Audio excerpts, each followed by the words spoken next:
नमस्कार मित्रांनो, स्वागत आहे तुमचं स्विंग ट्रेड मराठीमध्ये आणि आजच्या आपल्या एका नवीन व्हिडिओमध्ये. आजच्या व्हिडिओमधून आपण एक जाणून घेण्याचा प्रयत्न करणार आहोत की येणाऱ्या आठवड्यामध्ये किंवा उद्या म्हणजेच सोमवारी 9 फेब्रुवारीला मार्केटची डायरेक्शन काय असू शकते, मार्केट कुठे ओपन होऊ शकतं आणि हे जाणून घेताना आपण वेगवेगळे जे काही पॅरामीटर्स आहेत ते कन्सिडर करणार आहोत. त्याच्याविषयी आपण ॲनालिसिस करणार आहोत आणि जर मार्केटने उद्या जी काही रिॲक्शन देईल त्या रिॲक्शन नुसार आपण आपले ट्रेड कसे प्लॅन करायचे हे आपण आजच्या व्हिडिओमधून जाणून घेण्याचा प्रयत्न करणार आहोत. त्याच्यामध्ये आपण वेगवेगळे पॅरामीटर्स चेक करणार आहोत.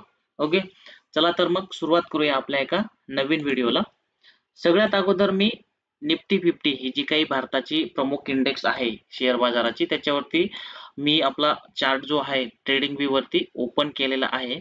आता याच्यामध्ये डेली टाइम फ्रेम जर आपण लावली तर इथे आपल्याला काय दिसून येतं की मार्केट हे ओपन कुठे झालं 25,605 आणि क्लोज कुठे झालं 25,793 आणि जवळपास क्लोजिंग देताना 51 पॉईंट हे पॉझिटिव्ह क्लोज झाल्याचं आपल्याला इथं दिसून येतं. पण आपण जर 5 मिनिटांची टाइम फ्रेम इथे जर लावली तर याच्यामध्ये फक्त 6 तारखेचा 6 फेब्रुवारीचा चार्ट जर आपण बघितला तर इथे बघा, जेव्हा मार्केट 9:15 ला ओपन झालं त्याच्यानंतर मार्केट हे जवळपास किती पॉईंट्सने खाली आलं, 140 पॉईंट्सने खाली आलं. परत मार्केट हे परत त्याच डायरेक्शनला गेलं, रिकव्हरी दाखवली, 140 ते 50 पॉईंटची रिकव्हरी दाखवली.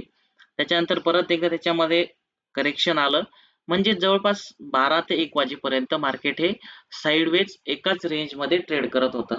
ओके, त्याच्यानंतर 12 वाजेनंतर मार्केटमध्ये एक रिकव्हरी जेव्हा स्टार्ट झाली त्याच्यानंतर तो रिकव्हर होऊन जवळपास 175 पॉईंटने रिकव्हरी दाखवली आणि जेव्हा क्लोज झालं तेव्हा जवळपास 140-45 पॉईंटची रिकव्हरी दाखवून 50 की 51 पॉईंटने ते पॉझिटिव्ह क्लोज झालं. याच्यावरून आपण एक समजू शकतो की जेव्हा 1 वाजेपर्यंत साइडवेज होतं त्याच्यानंतर 1 वाजेनंतर काही सेक्टर्समध्ये एक बाईंग आल्याचं आपल्याला दिसून येतं. ते कोणत्या सेक्टर्समध्ये आलं, कोणत्या सेक्टरचे स्टॉक जास्त वाढले हे तुम्ही सेक्टर वाईज चेक करू शकता आणि त्याचा ॲनालिसिस करू शकता. ओके, तर याच्यावरून एक थोडा आपल्याला अंदाज येऊ शकतो की शुक्रवारी क्लोजिंग होताना मार्केटने एक ग्रीन क्लोजिंग दिली, रिकव्हरी दिली, म्हणजे मार्केट जेव्हा वीकली किंवा त्या दिवसासाठी क्लोज होत होतं तेव्हा मार्केटने एक ज्या काही सेक्टर्समध्ये बाईंग करायची होती तिथे एक चांगली बाईंग झाल्याचं आपल्याला दिसून येतं. ओके, त्याच्यामुळे मार्केट हे क्लोज होण्याच्या वेळी रिकव्हरी दाखवून क्लोज झाल्याचं आपल्याला इथं दिसून आलं. आता इथं हे झालं निफ्टी 50चं. ओके, आता याच्यामध्ये क्लोज होताना एक चांगली रिकव्हरी दाखवली, हा एक आपण पॉझिटिव्ह पॉईंट हा घेऊ शकतो. त्याच्यानंतर अमेरिका आणि भारताची जी काही ट्रेड डील अनाऊन्स झाली 2 फेब्रुवारी रोजी. ओके, 2 फेब्रुवारी रोजी अनाऊन्स झाली, त्याचं फक्त एक अनाउन्समेंट झाली होती दोघी देशांकडून, पण त्यांचं ऑफिशियल स्टेटमेंट वगैरे काही रिलीज झालं नव्हतं. तर हे ऑफिशियल स्टेटमेंट जवळपास 7 फेब्रुवारीला हे ऑफिशियल स्टेटमेंट हे रिलीज झालं रात्री, म्हणजे पहाटे आपल्या टाइम नुसार. ओके, त्याच्यानंतर दोघी देशांचं जे काही ट्रेड डील रिलेटेड त्यांनी ॲग्रीमेंट्स केले तर त्या ॲग्रीमेंटचं एक जॉईंट स्टेटमेंट त्यांनी रिलीज केलं. त्याच्यामध्ये वेगवेगळ्या प्रकारचं अमेरिकेचे असतील किंवा भारताचे प्रोडक्ट्स असतील त्याच्यामध्ये कोणकोणत्या प्रोडक्ट्सवरती किती पर्सेंटने टॅरिफ कमी केलाय किंवा पुढे जाऊन कमी होणार आहे किंवा तो 0 होणार आहे, ह्या सगळ्या गोष्टींचं त्याच्यामध्ये त्यांनी बुलेट पॉइंट्स दिलेले आहेत. आता हे जे काही तुम्हाला जॉईंट स्टेटमेंट आहे ते जर तुम्हाला डिटेलमध्ये वाचायचं असेल तर तुम्ही गुगलला जाऊन तिथे सर्च करा जॉईंट स्टेटमेंट, तर तुम्हाला हे येऊन जाईल. याच्यामध्ये वेगवेगळ्या तुम्ही पॉइंट्स हे वाचू शकता. याच्यामध्ये मी फक्त एक महत्त्वाचे तुम्हाला सांगून देतो की अमेरिकेकडून भारतामध्ये येणारे जे काही ॲग्रिकल्चर प्रोडक्ट आहेत जसं की सुकामेवा, ताजी किंवा प्रक्रिया केलेली फळे, सोयाबीन तेल, ओके, वाईन असेल, स्पिरिट असेल आणि लाल ज्वारी वगैरे हे जे काही आहे त्याच्यावरती उत्पादन शुल्क जे आहे ते कमी होणार आहे. ओके, आता ते किती कमी होईल काय होईल हे पुढे जाऊन स्टेप बाय स्टेप ते त्याच्यामध्ये त्यांच्या प्रोसेस होतील, ते ठरवतील आणि त्याच्यानुसार ते त्याच्यावरती इम्प्लिमेंटेशन हे होईल. त्याच्यानंतर भारतामधून अमेरिकेमध्ये जाणारे जे काही टेक्सटाईल प्रोडक्ट्स आहेत, ओके, म्हणजे जे कापड असेल किंवा इतर अजून प्रोडक्ट असतील, त्याच्यानंतर जे काही चामडे आणि पादत्राणे म्हणजे आपले जे चप्पल्स वगैरे हे जे काही प्रोडक्ट्स असतील, त्याच्यानंतर प्लास्टिकचे प्रोडक्ट तसंच रबरचे जे काही प्रोडक्ट असतील, या प्रोडक्ट्स वरती सुद्धा तो टॅरिफ जो आहे तो टॅरिफ 18% केला आहे. तो 18% झाला. पुढे जाऊन त्याच्यामध्ये काही प्रोडक्ट्स मध्ये हा कमी सुद्धा केला जाईल. ओके. त्याच्यानंतर काही प्रोडक्ट्स मध्ये आता सध्याचा जो काही आहे तो आयात शुल्क म्हणजे जो काही टॅरिफ आहे तो कमी करून पुढे जाऊन 0 करणार असल्याचं सुद्धा याच्यामध्ये यांनी म्हटलेलं आहे. आता याच्यामध्ये कोणकोणते आहेत? जेनेरिक जे काही मेडिसिन्स आहेत, त्याच्यानंतर ज्वेलरी जे आहेत, ओके, त्याच्यानंतर विमानांचे भाग, ओके. तर हे जे काही सेक्टर्स आहेत किंवा हे जे काही प्रोडक्ट्स आहेत याच्यावरती पुढे जाऊन पूर्णपणे हे टॅरिफ 0 होणार आहे. ओके. तर ह्या काही महत्वाच्या गोष्टी आहेत या तुम्ही इथे डिटेलमध्ये वाचू शकतात. बाकी इथे त्यांनी दिलंय की ही जी काही ट्रेड डील आहे ती एक्झिक्यूट कशी केली जाईल. ओके. त्याच्यासाठी काय काय गोष्टी केल्या जातील, काय काय रूल्स ऑफ ओरिजिन तयार केले जातील आणि याच्यामध्ये काय काय त्यांच्या टर्म्स अँड कंडिशन आहेत, हे सगळं याच्यामध्ये दिलेलं आहे. तुम्ही हे डिटेलमध्ये वाचू शकतात. आता याचं काय इफेक्ट होऊ शकतो मार्केटवरती की फक्त 2 फेब्रुवारीला रात्री उशिरा जेव्हा ट्रेड डील अनाऊन्स झाली त्याच्यानंतर मार्केटने 3 फेब्रुवारीला एक रिॲक्शन दिलं, मोठ्या प्रमाणात गॅप अप ओपनिंग दिली. त्याच्यानंतर क्लोजिंग जेव्हा झालं तेव्हा पूर्णपणे म्हणजे जेव्हा गॅप अप ओपन होतं त्याच्यानंतर मार्केटने थोडं डाऊन साइड मुवमेंट दाखवली. प्रॉफिट बुकिंग वगैरे ह्या गोष्टी असतात म्हणून ते मार्केट खाली येऊन बंद झालं. ओके. मार्केट ओव्हरऑल ग्रीन मध्ये बंद झालं, बट गॅप अप ओपनिंग नंतर मार्केटने थोडं सेलिंग दाखवलं आणि ग्रीन मध्येच हे बंद झालं. आता याच्यामध्ये काय फायदा होऊ शकतो की हे जॉईंट स्टेटमेंट जे आलं याच्यामध्ये म्हणजे जेव्हा फक्त अनाउन्समेंट झाली होती 2 फेब्रुवारीला त्याच्यानंतर आता एक क्लिअर आपल्याला समजू शकेल या स्टेटमेंट वरून की कोणकोणते प्रोडक्ट याच्यामध्ये इन्क्लूड आहेत, कोणकोणते प्रोडक्ट एक्सक्लूड केलेले आहेत, कोणत्या सेक्टर्सला जास्त फायदा होईल, कोणत्या सेक्टर्सला होणार नाही, ही क्लॅरिटी आपल्याला आल्याचं दिसून येतं. त्याचा एक फायदा होऊ शकतो ह्या क्लॅरिटीमुळे. नाहीतर काही वेळा असं होऊ शकतं की फक्त ट्रेड डील अनाऊन्स झाली बट बऱ्याच टर्म्स अँड कंडिशन ऍग्री होत नाहीत. ओके. त्याच्यामुळे ते कन्फर्मेशन जे असतात, जॉईंट स्टेटमेंट जे असतात ते रिलीज होत नाहीत. मग एक थोडं ट्रेडर मध्ये असेल किंवा बाकी लोकांमध्ये असेल थोडं एक संभ्रम अवस्था असते. त्याच्यामुळे इथे जी काही जॉईंट अनाउन्समेंट रिलीज केली गेली त्याच्यानंतर एक मार्केट पॉझिटिव्ह घेईल असं आपल्याला दिसून येतं की नाही हे बघावं लागेल. बऱ्यापैकी असे चान्सेस आहेत की याला एक पॉझिटिव्ह मार्केट घेऊ शकतं. आता हे 2 पॉईंट झाले की मार्केटने क्लोजिंग वेळेस म्हणजे शुक्रवारचं जे काही ट्रेडिंग सेशन होतं तेव्हा क्लोजिंग देताना एक चांगली रिकव्हरी दाखवली. त्याच्यानंतर इथे अमेरिका आणि भारताचे ट्रेड डील होतं त्यांचं joint statement, official joint statement इथं झालं. त्याच्यानंतर गिफ्ट निफ्टी जी आहे, आता ही गिफ्ट निफ्टी जर आपण बघितली तर शुक्रवारी भारतीय स्टॉक मार्केट जे आहे, ओके, निफ्टी 50 हे जे काही इंडेक्स आहे ते क्लोज झाल्यानंतर म्हणजे 3:30 वाजता 3:30 जेव्हा क्लोज झाले त्याच्यानंतर गिफ्ट निफ्टी ही जवळपास 2:30 पर्यंत म्हणजे रात्री 2:30 म्हणजे 7 फेब्रुवारीच्या 2:30 पर्यंत चालू होते. तोपर्यंत जेव्हा क्लोजिंग झाली तेव्हा गिफ्ट निफ्टी मध्ये जवळपास 234 पॉईंटचं ग्रीन क्लोजिंग झाल्याचा आपल्याला किंवा पॉझिटिव्ह क्लोजिंग झाल्याचा आपल्याला दिसून येत. जवळपास 1% ची ही पॉझिटिव्ह क्लोजिंग होती. आता जेव्हा इथे आपण ओपन करून बघितलं तर इथे बघा जेव्हा गिफ्ट निफ्टी किती वन डेचा हा जो चार्ट आहे इथे हा वन डेचा चार्ट लावलेला आहे.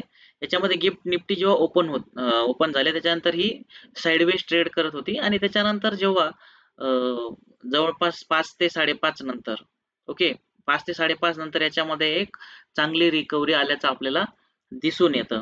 ओके. आता याच्यामध्ये चांगली रिकव्हरी येऊन 234 पॉईंटने पॉझिटिव्ह क्लोज झाल्याचं आपल्याला दिसून येतं. बऱ्याच वेळेस मार्केट हे गिफ्ट निफ्टीला असेल कारण गिफ्ट निफ्टी ही जास्त वेळ ओपन असते आणि बाकी जे काही ग्लोबल मार्केट आहेत म्हणजे अमेरिकेचं मार्केट असेल तर त्या मार्केटला कव्हर करत असतं. त्या मार्केटच्या टायमिंगच्या वेळेस सुद्धा गिफ्ट निफ्टी ही ओपन असते. म्हणून जनरली काय होतं की गिफ्ट निफ्टी जशी रिॲक्शन दाखवेल त्या प्रकारचं बऱ्यापैकी वेळेस हे भारतीय शेअर मार्केट ही रिॲक्शन दाखवत असतं.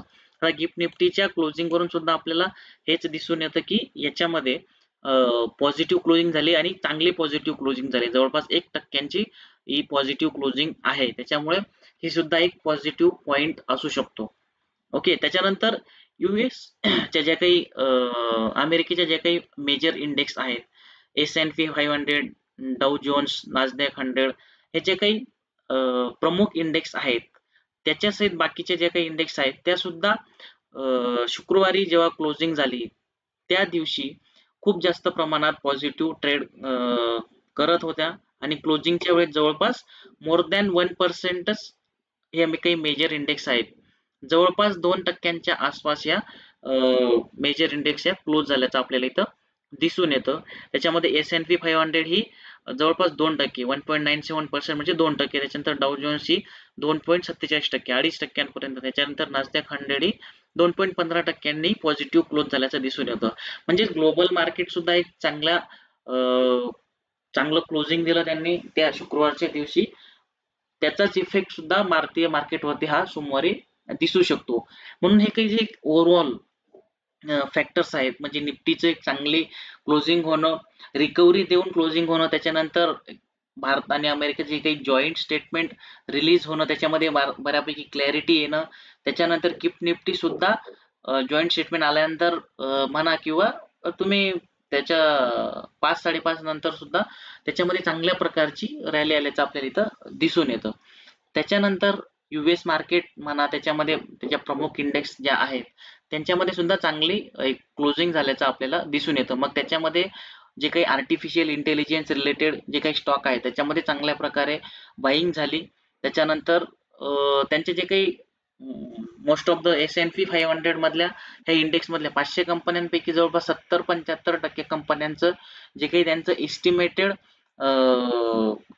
रिझल्ट्स होते, एस्टिमेटेड अर्निंग्स किंवा प्रॉफिट्स होते, ते त्यांच्या एस्टिमेटेड पेक्षा किंवा एक्सपेक्टेड पेक्षा जास्त त्यांचं रिझल्ट त्या कंपन्यांनी पोस्ट केलं. म्हणजे एक तिथं सुद्धा एक थोडं स्टॅबिलिटी बघायला आपल्याला मिळाली. त्याच्यामुळे अमेरिकन शेअर बाजार सुद्धा एक चांगल्या अंकांनी क्लोज झाल्याचं आपल्याला तिथं दिसून येतं. तर या सगळ्या फॅक्टर्सचं जर कन्सिडर केलं तर उद्या भारतीय शेअर बाजार एक थोडा गॅप अप ओपन होऊ शकतो आणि गॅप अप ओपन झाल्यानंतर एक ग्रीन क्लोजिंग जर झाली तर एक चांगल्या प्रकारची मुवमेंट इथं मोमेंटम राहू शकते. पण बऱ्याच वेळी किती पर्सेंटने गॅप अप होतं, आता 2 फेब्रुवारी नंतर 2 फेब्रुवारीच्या अनाउन्समेंट नंतर 3 फेब्रुवारीला गॅप अप ओपन झालं. त्या गॅप अप ओपनिंग नंतर जवळपास इथे मोठा गॅप क्रिएट झाला आणि तो पुढच्या 3 दिवसामध्ये काही प्रमाणात फिल झाल्याचं आपल्याला इथं दिसून येतं. आता येणारा जो गॅप आहे, आता इथं निफ्टी 50 मध्ये जो एकच कन्सर्न जो आहे तो म्हणजे इथं जो काही गॅप क्रिएट झालेला आहे, आता हा गॅप कधी फिल होतो तो आपल्याला बघणं एक महत्वाचं ठरेल. बाकी उद्या जर सोमवारी गॅप डाऊन किंवा गॅप डाऊन तर नाही, गॅप अप जर ओपन झालं तर याच्यामध्ये आपली स्ट्रॅटेजी काय असली पाहिजे, कधीही गॅप डाऊन ओपन झाल्यानंतर किती प्रमाणात गॅप डाऊन, जर 1% जास्त gap down gap up open होत असेल तर त्याच्यामध्ये आपण ट्रेड घेणं हे टाळलं पाहिजे. थोडं मार्केट 9-15 नंतर थोडं सेटल डाऊन 5-10-15 मिनिटांमध्ये त्याची डायरेक्शन समजते. ओके, त्याच्यानंतर आपण आपला ट्रेड हे डिसाईड केले पाहिजे आणि मेन म्हणजे आपल्या स्ट्रॅटेजीनुसार हे ट्रेड घेतले पाहिजे. आपल्या स्ट्रॅटेजीनुसार जर बाईंग पॉइंटला तो स्टॉक असेल तरच आपण त्याला बाय केलं पाहिजे.